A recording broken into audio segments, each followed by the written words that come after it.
पीला सोना यानी कि किसानों की गेहूं की फसल पककर तैयार हो चुकी है और मंडी में भी आ चुकी है।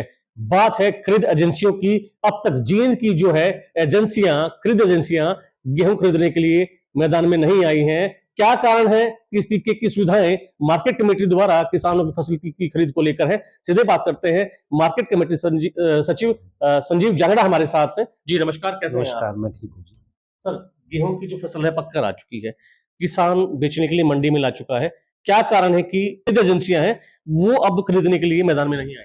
देखिए जो किसान के गेहूँ की बात करें, बिल्कुल आपकी बात दुरुस्त है कि किसान जो है लगभग यहाँ पर 1100 क्विंटल के आसपास की अराइवल हो चुकी है, लेकिन अब तक खरीद नहीं हो पाई है। उसके पीछे का कारण जो है, मेरी कर्मचारियों से भी बात हुई है खरीद एजेंसी के, उनके द्वारा भी नमी को जाँचा गया है और हमारे द्वारा भी नमी को जाँचा गया है। तो जो तय सीमा है वो 12% की जो है सरकारी खरीद निश्चित है, लेकिन जो अभी नमी की मात्रा है, शुरुआती दौर है, तो नमी की मात्रा 15 से 16-17 तक आ रही है।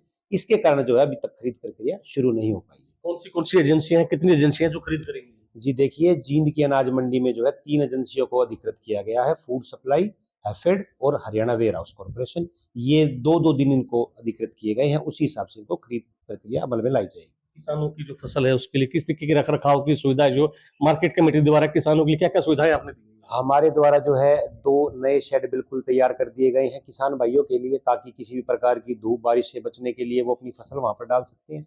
इसके अतिरिक्त हमारे द्वारा सफाई व्यवस्था करवा दी गई है, पीने के पानी जो है वाटर कूलर दुरुस्त करवा दिए गए हैं, और किसानों के भोजन के लिए जो है गेट नंबर 2 पर कैंटीन की व्यवस्था है, जो सब्सिडाइज रेट पर जो है खाना उपलब्ध करवाती है। जी, बात करें सरसों की फसल के लिए किस तरीके की हिदायतें?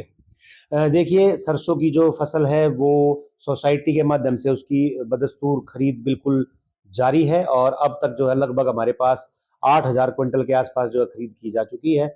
और अगर कोई किसान सरकारी सरसों को बेचना चाहता है, तो वो सोसाइटी की दुकान पर जाकर अपनी सरसों को चेक करवा कर वो बेच सकता है, और इसमें किसी प्रकार की कोई दिक्कत आ नहीं रही है। बात की जाए कीमतों की, सरसों की जो फसल की कीमत क्या है और गेहूं की फसल की खरीद की क्या कीमत? देखिए, सरसों की जो सरकारी एमएसपी सरकार द्वारा निर्धारित है, वो 5950 रुपये प्रति क्विंटल निर्धारित की गई है, और जहां तक गेहूं की बात करें, 2425 रुपये प्रति क्विंटल के हिसाब से जो है सरकार उनका फसलों को खरीदेगी। अब तक बात की जाए गेहूं की फसल की, जो कितनी मात्रा में गेहूं की फसल जो मार्केट में आ गई है?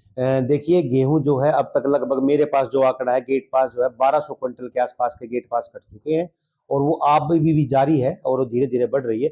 जैसे ही किसान की जो गेहूं है वो तय सीमा में आती है, हम तुरंत उसको खरीद करवाने के लिए प्रतिबद्ध हैं। किसानों के लिए क्या दिशा निर्देश हैं? फसल को किस तरीके से सुखा के लेके नमी ना हो, किस तरीके देखिए, सिर्फ मेरा आपके माध्यम से सिर्फ एक ही मेरा किसानों भाइयों से अनुरोध है कि वो अपनी फसल को सुखाकर और साफ करके लाएं, ताकि किसान की खरीद में किसी प्रकार की दिक्कत ना हो और कोई भी परेशानी ना आए।